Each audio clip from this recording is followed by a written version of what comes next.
For the second straight season, the Baltimore Ravens find themselves playing on Christmas Day while we're gathered with loved ones, opening gifts, presents, and celebrating and having holiday cheer.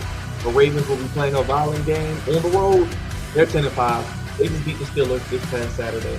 Houston just lost to Kansas City this past Saturday. Both teams in the midst of 3 games in 11 days, and the Ravens will have the super terrific mini bye after this game. But the Ravens looking to keep pace in the AFC North. Will they be able to pull out a win against Houston Texans? We got Netflix. We got Beyonce at halftime. And you got God's favorite host breaking down the game. Ravens, Texans. This could be a potential playoff preview. It's the Flex Zone Podcast. Sound off in the comment section. Let me know your thoughts on the game. How do you feel about the plan for Christmas? How do you feel about your Christmas? What did you get? What did you not get? What do you want? Sound off down below. You celebrating Hanukkah? You celebrating Kwanzaa? Let us know. Any comment in the comment section after this video is put out helps us out tremendously. Leave us a thumbs up, tackle that thumbs up, and make sure you subscribe, stack, and stiff on that subscribe button. Let's that bell to know when all of our content drops. Tons of content on the channel for your viewing pleasure. Let's get into it. Tomorrow, 4:30 on Netflix, but if you're local, the WJZ affiliate, WJZ, will have the game for you as the Ravens travel to Houston playing on Christmas Day for the second straight day. 3 games in 11 days. It's not much else really we need to say. This is a grind. These players are built for it. They're prepared for it. And this is the beauty of being a good team, Ravens fans. When you're a good team, people want to see you. And when you want to be seen, you're on primetime. You're on the holidays, the Christmases, the Thanksgiving, the primetime late games. And when you have a guy at Lamar Jackson at quarterback, an MVP, an all-world player, one of the best at his position, they will have primetime opportunities. And they're going to be playing possibly again on Christmas next year, maybe because Christmas is on a Thursday. So there will be more NFL. I can see an NFL triple hitter next year. They got a double hitter this year. I can see a 1, a 4, and an 8 o'clock game. So I could see that possibly, like they do on Thanksgiving next year, possibly. Maybe a triple hitter on Thanksgiving and a triple hitter on Christmas Day. Remember where you heard that first. But let's get into this game. Ravens and Texans aren't strangers to each other. If you look at the injury report, we got the Texans and Ravens injury report. Shout out to HoustonTexans.com. For the Texans, the biggest thing coming into this game injury-wise is Will Anderson. As we know, he was, it looks like, full practice today. He has a hand injury. So there is another pass rusher for D'Amico Ryans' defense. We know the Texans have a really, really good defense. They bring a lot of pressure. They have good corners. And they pretty much embody their head coach. So Will Anderson Jr. looks like he's on track to play. They got no Shaq Mason. So the offensive line, which already was patchwork at best.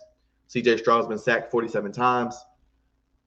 11 interceptions. I mean, everyone before the season was willing to anoint the Texans as the next great team. But a lot of times when you anoint these teams, you still have to go out there and actually play the game. We don't play them on paper. And I think the Texans, with the injuries, with some of the things that they've suffered, Tank Dell, Nico Collins has missed time, Stephon Diggs is out for the year. As I mentioned, Will Anderson, Shaq Mason, their guard. It influences you. And people will say C.J. Stroud is taking a step back. He's having a little bit of a sophomore slump. Teams have adjusted and agreed to different ways to stopping him. And I think you're seeing that. And we will definitely see how good C.J. Stroud is going into this postseason because their division sucks. They don't have much competition there. We're really going to see how good they are against the Ravens and heading into the playoffs where they will have either the Ravens, maybe the Steelers, one of those AFC West teams, the Broncos, the Chargers. It will not be an easy out for the Texans come the playoffs. I think they could be one and done. I think if you're the 5 seed, you want that matchup as the 4. Going to Texas, going to Houston, climate control indoor venue, 60 degrees, 55 degrees, 60 degrees. A beautiful turf. Why not? Ravens-wise, we do have Nelson Aguilar out again with the concussion. Also, you can't forget Justice Hill. Let me bring up the Ravens injury report real quick for your viewing pleasure as we do have these specifics there. Let me go to the Ravens as no Justice Hill. No, let's see. We got no Justice Hill, concussion. Jalen Armour-Davis out. Nelson Aguilar concussion. He's out. Jalen Armour-Davis with a hamstring, bow braid, did practice fully. Zay Flowers was limited today. He has a shoulder injury, but it looks like he's on track to play. Of course, no Justice Hill. As I mentioned, that nasty hit he took. Tyler Linderbaum, full practice, and Tre'Davious White is questionable. Looks like he's banged up as well. So we shall see what does happen with the Ravens and Texans there. The Ravens have also elevated wide receiver Anthony Miller from the practice squad ahead of tomorrow's game. So no Nelson Aguilar. Potentially Zay Flowers banged up. Bateman only had 1 catch last week. How healed is his foot? How are these teams going into this game? This is the last game of that 3 games and 11-day stretch. Are they ready to go full battle? This could be a sloppy, ugly game, low scoring because they're just so beat up. But it's a 4:30 kickoff. The Ravens lead the all-time series 12-2 against the Texans. This includes the postseason last year where they won they beat them in the postseason last year, and they won the last 5 meetings. They beat the Texans twice last year, week 1, and a divisional round win 34-10, which they eliminated them as well. Baltimore nor Pittsburgh can clinch the division on Christmas, but if the Steelers lose, the Ravens can take control and have a chance to win out and clinch the division and the number 3 seed as well. Since week 11, Baltimore has given up the fewest net yards in the NFL, 278.2 per game, and is number 1 on defense on third down, 29.7%. Since Ardarius Washington joined the starting lineup, he and All-Pro Kyle Hamilton have been among the league leaders in the safety tandem as well. No Tank Dell, no Stephon Diggs. Season-ending knee injury. The Tank Dell injury might be career-threatening. We may not see him until 2026. Stephon Diggs maybe till midway through next year. Houston's offensive struggles are noted. The offensive line, we talked about that as well. The Ravens are 7-0 when Henry rushes for at least 100 yards, and he's coming off 162 against the Steelers. He historically turns it up in December, where he ranks the Texans do. The Texans are 11th in run defense, but trying to tackle Henry on short rest will be difficult. I think he gets to 100 yards. If he can get that 20 to 25 carries, I think he gets at least 100 yards, and I think indeed he can get 120, 125 yards, a touchdown maybe, and I think they can hopefully easily win this game. I'm thinking it's going to be a lower scoring game, but I do think that the Ravens have a shot to blow this game open. Let's get to keys to the game tomorrow. It's weird with a Christmas Day game and it's on a Wednesday, but it's all good. Let's get to the keys to the game real quick. Starting on offense, we will go there. Handle the pressure. The Texans have one of the best defenses in the league. You got to be able to handle the pressure from them. You have to be able to handle the blitz. You know, DeMeco Ryans going to draw things up to try to keep Lamar Jackson contained. You don't want him to run. You don't want him to get free. So they're gonna stack that box, try to stop the run with Henry. I think first and foremost, they're gonna put 8 guys in the box. They're gonna bring pressure when we drop back to throw. And I think this will indeed bring opportunities for the Ravens to deal with the pressure. I mean, I'm not gonna lie, it's going to be tough because I think early in this game they are going to bring the pressure. I think the key is going to be the second half. How do the Ravens pull away? They're 6-point favorites, 5.5-point favorites on the road. That is maybe a little high, but I can see them covering. I think they will. It's over under 46.5.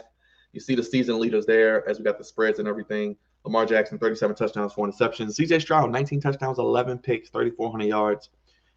Derrick Henry, 1,600 yards, 13 touchdowns. Joe Mixon, 11 touchdowns. My, has he been a great addition. I've always been a Joe Mixon fan, and he's doing fantastic with the Houston Texans. One of the best offseason acquisitions. We talk about the running back class. We talk about the running backs who have been acquired in the offseason. Joe Mixon, Josh Jacobs, of course, Derrick Henry, Saquon Barkley. You see it, quote, in front of you, right in front of you. Nico Collins, 900 yards on pace for 1,000, 6 touchdowns. Zay Flowers went over 1,000 last week. We talked about the injuries as well. It is indoors, so the weather will not be a factor as well. So getting back to those keys real quick, handle the pressure, handle the blitz. You know, DeMeco Ryans going to bring that. Keep Lamar upright, less than 5 sacks. So let's do that. No turnovers. You don't want to turn the ball over. You don't want to give them easy opportunities. They're going to look to bring pressure. They're going to look to bring the blitz. Don't turn the ball over.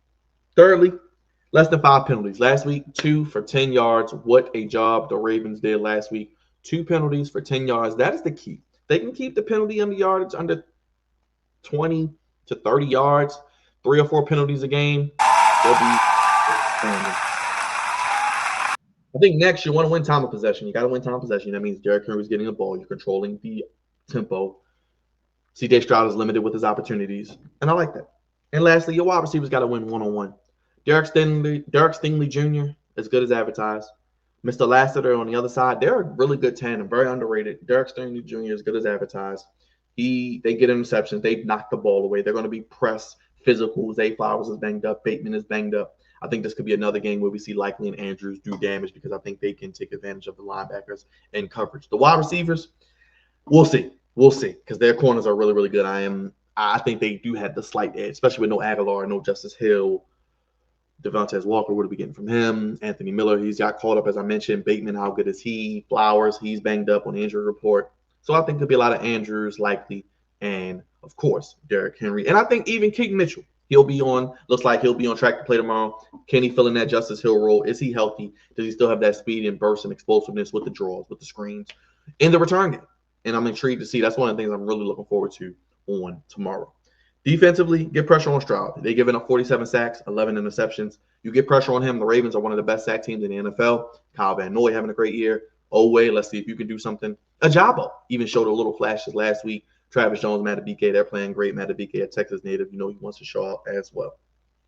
Keep Joe Mixon under 80 yards. I just mentioned Mixon. He currently he's on pace for 1,000. He's got 967. Thought he actually had more. I thought he had maybe like 1,100 yards. He only has 967. But I think they give him the ball. You don't want him to get over 80 yards. Next, keep Dalton Schultz contained in the middle of the field. He is sneaky. We know the Ravens with Malik Harrison, Chris Board, they struggle in the middle of the field at times. Roquan even with the coverage. Keep Schultz contained. Don't let him beat you on those pivotal red zone plays, those third downs. Contain the middle of the field. Next, Nico Collins, very underrated, very good receiver, almost 1,000 yards himself. Keep him under 80 yards. I think Humphrey, Wiggins, Winter Davis is healthy. We know he's banged up. Even Brandon Stevens last week made some plays. So I think collectively with Ardarius and Kyle Hamilton in the back end, I think there's no question they can keep them. I think they can keep them under 25 points. I think if they can keep the Texans under 25 points or anybody under 25 points, that is the key there. And lastly, defensively, just get off the field on third down. Don't give them opportunities. Don't let the crowd get into it. Don't let them get momentum. Don't let C.J. Stroud get hot because he can shred you. He did a little bit against Kansas City. They moved the ball with Tank Dell. Now, I would be worried if Dell was playing. He's explosive, but contain those weapons. I can see the Ravens bringing some pressure. I can see the Ravens not allowing Mixon to go off and them really bringing pressure after Stroud, especially with that weak offensive line. And if their front four, Matabike and Jones, are dominating interior-wise with no Shaq Mason, the outside guys, Van Noy, Ajabo, of course, Oweh, you're going to have an opportunity one-on-one to get after Stroud. And he's not the most mobile guy. Yeah, he can move a little bit, but he's not the most mobile guy. Actually, if he's going to run around, let him. Don't let him stand in the pocket and shred you. Special teams-wise, I'm going to have this keep continuously going. Justin Tucker's, 11 of 11 the last couple of weeks. Be the better special teams. Desmond King, he's going to be returning punts, probably kicks as well, or punts. Don't fumble. Get good field position. First, secure the catch, as they say. Then look to return it, no fumbles. In the return game, keep Mitchell with his he bring, and Justin Tucker make your kicks. It's inside, it's climate control, it's beautiful weather, it's no excuses. It's a 50-yarder. He made a 51-yarder beautifully last week. Probably would have been good from 55, 56.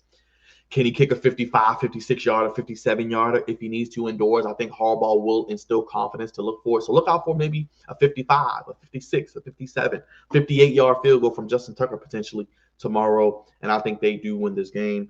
And those are pretty much the keys that I have. Offensively, handle the pressure. Next, no turnovers, less than 5 penalties, win time possession.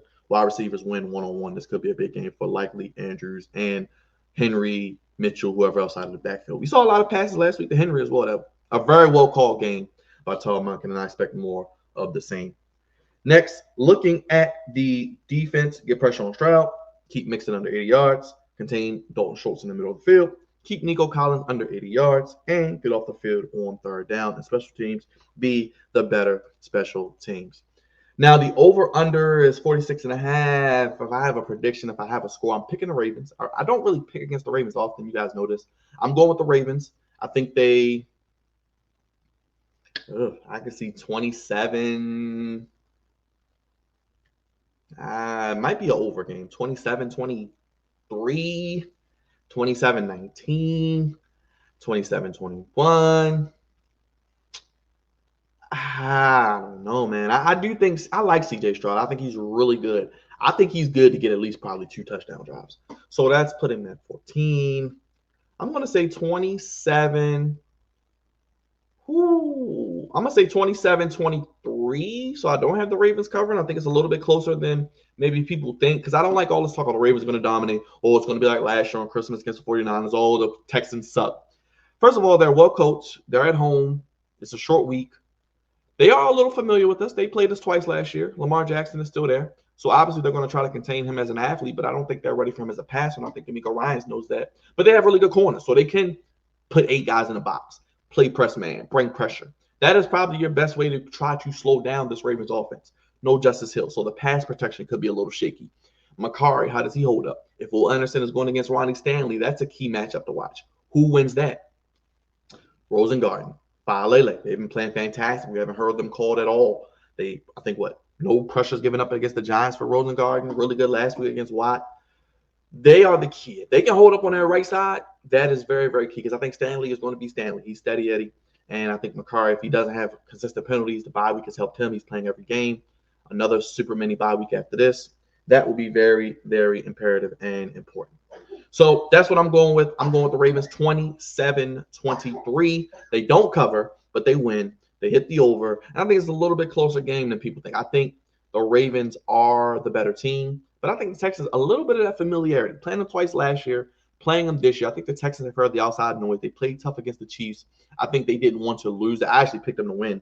I know they didn't want to lose that game, but it's very, very imperative that they fast start. You don't want to be that team that's playing from behind on the road. It's Christmas. You don't want them to be able to pin their ears back. Come out this game healthy. You don't have another game till January 5th. It'll be very, very imperative to the Ravens to start fast, not beat themselves in penalties, and not turn the ball over. If they do those three things, I think they'll be golden. They could win by even more, but I'm going Ravens 27, Texans 23. And we will be live. We're working on Christmas, guys. We're here with you as you open your gifts. Doing this for a lot of things. What's that going to be? Evening, things at 4:30, maybe sometime after 8 o'clock. Look for the Ravens post-game show in your sub box. So, big live, working on Christmas for the second straight year. Live reactions, live recaps, good, bad, ugly, going right. What did not go well? Essentially, hopefully not much. The recap, what we thought about the Netflix vacation, the flow of the game, and of course, halftime with Beyonce. Stanford game. Let us know how you feel about that. Are you excited to see Beyonce? Comment down below. Let me know the game, player, key to the game, injury report, X factors, score prediction. What are you doing for Christmas? What are you doing for Christmas Eve tonight? What are you doing for New Year's? Let us know what you want, what you got, what you didn't get, what did your kids get. Not off in the comment section. Please comment, help us out tremendously. And hit that like button. Just tap that thumbs up. It helps us out as well. And if you're new, welcome to all our new subscribers. Tap that subscribe button, give it a stick on, and make sure you're notified of all new content. Ravens get the win. 27-21. We'll be live tomorrow with the Baltimore Ravens post-game show on Christmas Day for the second straight year. It is on WJZ locally and on Netflix. Got Steelers and Chiefs at 1 p.m. and then Ravens and Texans at 4:30 for the NBA action as well. We talked about it last night on the podcast. Check it out. Only place to give you sports how you want to end your Ravens service, how you want to win the professional podcast for the flop and beyond heading to the playoffs. We got a lot of content on the channel. Check it out. Ravens, Commanders, Flagship Podcast, live streams, videos, reactions, more. Go with the Ravens get the win 27-21, 27-23 over the Texans.